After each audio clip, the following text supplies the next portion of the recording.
Hi everyone, my name is Sarah Beth, and I just finished reading Seven Eves by Neil Stephenson. This book was published in 2015 and is about 900 pages long.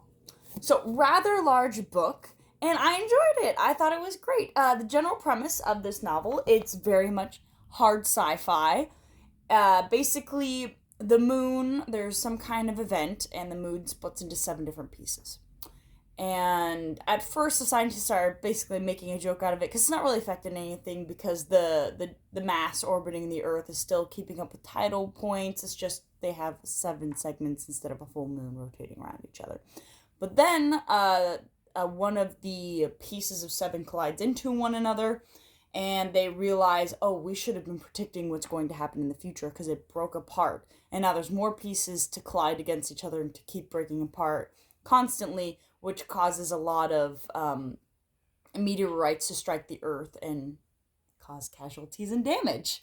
And they realize that after 2 years of this, there's going to be something called the white sky and then hard rain, in which the entire world will be engulfed in flames because of the meteorites streaming down to Earth constantly. So, end of the world. And what I really love about this book, and I don't think this is spoilers because it tells you everyone's going on Earth is going to die. Basically everybody. Only some of the population will be saved. And that large portion of that population will be people that go up into space on the Cloud Arclet, which is basically a structure that's based off of one of those standing stations that's constantly orbiting the Earth. Just how we have certain space stations where people have, 6-month terms or year terms and to do some study up in space. That's what happened. There are people that were already up there and they say, hey, we're going to launch more Cloud Arclets and that's going to be our base and we hope people can survive. I would say that a huge part of the first part of this novel is very political.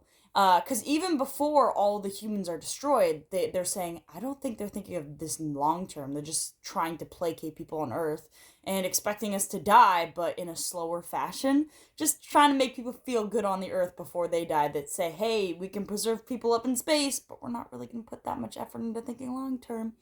So the people up in the Cloud Arclet are trying to survive after the events of the hard rain, and people on Earth are just trying to die in a very not chaotic manner.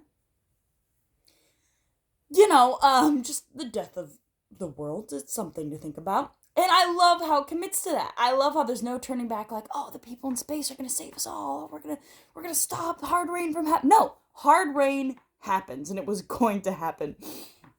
And I enjoy learning a little bit more about because as many may know, Neil Stephenson studied physics, and I think that served as a really good solid base for this novel and for how the physics of space would work and how different like chain physics occurred so that they could use some robots already up in space in different manners.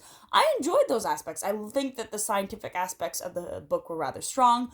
What I personally have enjoyed a little bit more on the electronic side, for instance, this bothered me so much. They're like, oh yeah, they made stacks of like, ready to go made ships. And I'm like, you're telling me they put something together in 2 weeks. 2 weeks! I'm sorry. Yes, I believe that it's a possibility that could happen if you're only working on that one like CAD model and you can churn it out in 2 weeks. But even me personally, when I have based things off of other projects, stealing from them and then having to insert into my own model that I'm trying to build, things can go wrong. If you do not like have a lot of eyes on it, and they don't have a lot of eyes on it, because they're up in space and there's only so many people that are able to do that work and are alive. You expect me in 2 weeks it's going to be perfect and you're not going to have some weird janky fixes? And nobody mentioned in the book? No way. It is so janky. I am sure of it. If that was to happen, it would be barely functioning. It could function, but it would be barely functioning. There's no way they missed all the they connected everything correctly. I can't believe that. I've seen so many small things go wrong on electronic devices. Also, I wish it got a little bit more into the radiation and its effect on circuit boards. I mean, even me when working with, like, talking about ASICs and FPGAs out in those kind of environments, I have worked on some CubeSats before. So this kind of idea came naturally to me. They talk about the shielding, which, yes, is important, but I'm like, oh, nobody's talking about the majority vote on how certain things can go wrong.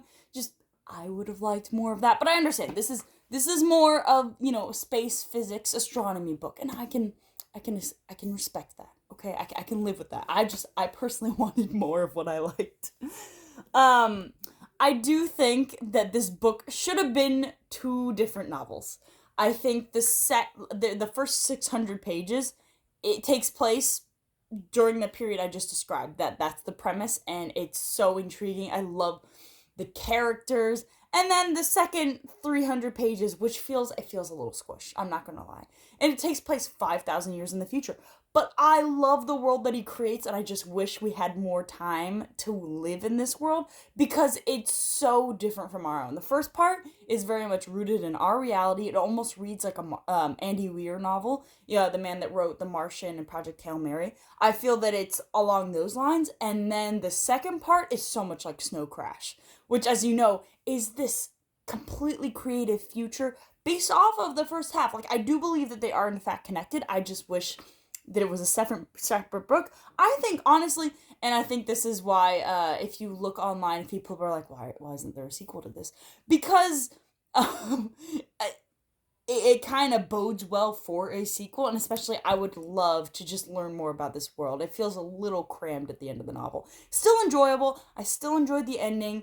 I'm gonna, like, this is a high recommendation for me. I really enjoyed it, and I think that it reads quite well. The prose is well done, especially considering all the technical subjects that have to be covered in this novel. The one thing I can say is, maybe it was just me, but a lot of the physical descriptions of things felt, I don't want to say forced, but a little hard to follow, a little shaky cam. And especially when talking about the Claude Arclet, and maybe that's why there's a there how do I put it? There's like a little diagrams here, and that helped. There's also, for the second half of the novel, this habitation ring where you can get more visuals, and that really did help me. It's just at certain points there are certain things that just, like I said, shaky cam, not well described, especially at the very, very end. There is an action scene which I feel just could have been done slightly better. But on a whole, highly recommend the novel. Very enjoyable. I liked it. If you like Andy Weir, The Martian, Project Hail Mary, this is the book for you. Anyway, I hope you enjoyed my review, and have a good one.